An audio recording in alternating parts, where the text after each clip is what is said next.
शिकारी कुत्ता जमीन में जोर से खोद रहा है ताकि बिल में घुसकर हनी बेजर के बच्चों को खा सके और अपनी आंखें खोल चुके छोटे बच्चे एक साथ सिमटकर डर से कांप रहे हैं।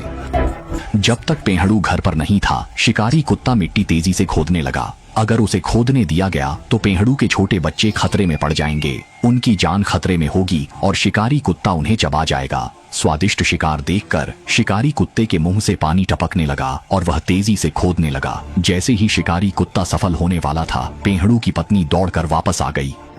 जैसे ही उसने देखा कि घर लुटने वाला है, वह गुस्से से आगा बबूला हो गई और तेजी से दौड़कर गई और शिकारी कुत्ते के भाई को पकड़कर बाहर खींच लिया। शिकारी कुत्ता इतनी आसानी से इस मौके को छोड़ना नहीं चाहता था। युद्ध छिड़ने ही वाला था और दोनों के बीच तीव्र जीवन मृत्यु का संघर्ष शुरू हो गया।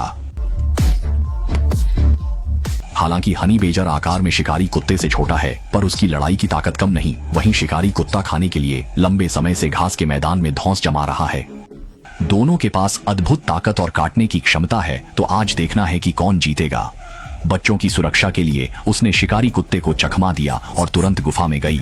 लेकिन मत सोचिए कि उसने हार मान ली है, ऐसा नहीं होगा।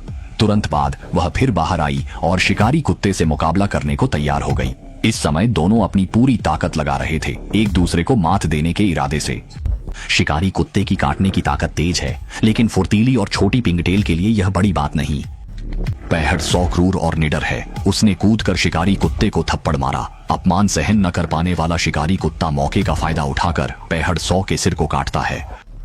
ऐसा लगा कि वह हार जाएगी, पर शिकारी कुत्ता खुश नहीं था कि 3 सेकंड में उसने खुद को छुड़ा लिया। आखिरकार यह उग्र लड़ाई 1 घंटे से ज्यादा चली, लेकिन शिकारी कुत्ता उसे हरा नहीं सका। उसकी ताकत भी खत्म होने वाली थी। अगर वह और लड़ता तो न सिर्फ उसके बच्चों को खाना नहीं मिलता, बल्कि उसकी जान भी खतरे में पड़ जाती। बहुत सोचने के बाद शिकारी कुत्ता मजबूरी में वहां से चला गया और साहसी और निडर वह अपने बच्चों को बचाने में सफल रही।